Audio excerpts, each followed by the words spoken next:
आत्म ज्योतिष के तमाम सम्मानित दर्शकों का आज के हमारे कार्यक्रम में बहुत बहुत स्वागत, अभिनंदन। नाड़ी दोष की हम बात करेंगे। किसी भी चीज का परिहार सबसे पहले होता है।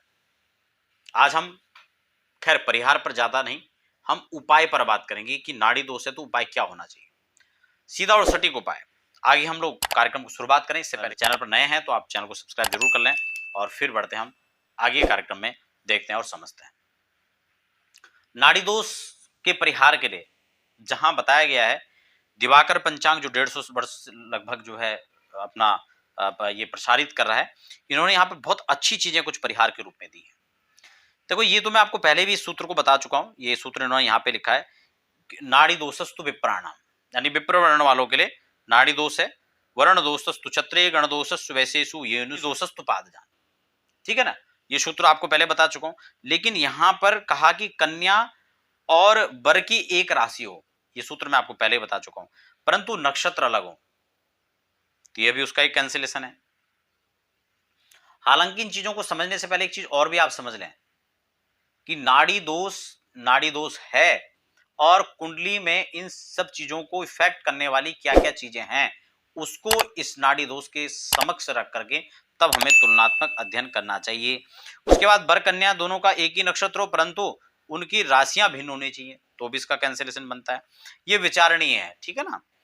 दूसरे बात एक और चौथा सूत्र यहाँ पे लिखा हुआ कि वर कन्या दोनों का एक नक्षत्र हो परंतु चरण भिन्न हो, तो भी यहाँ पे पॉसिबल हो सकता है।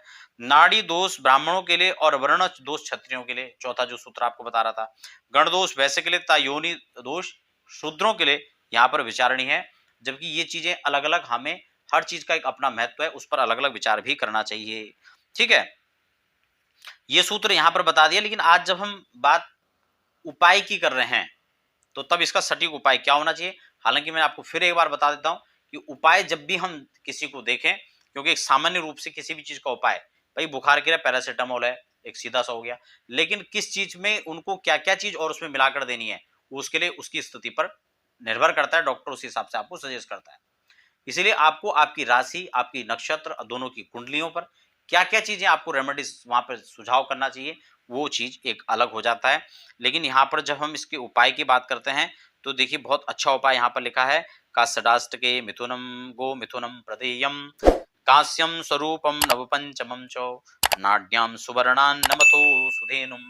कहा नाड़ी दोष जब होता है तो उस समय व्यक्ति को क्या करना चाहिए, गौदान, अन्नदान, सुवर्ण दान के द्वारा आपको यह दान देना चाहिए, जो यथाशक्ति सुजन पात्रों को भोजन कराना चाहिए और दान दक्षिणा द्रव्य आदि देकर के उनको संतुष्ट करके कुंडली मिलान के अंदर जो दोष हैं उनसे संबंधित दोषों में शांति प्रदान किया जा सकता है।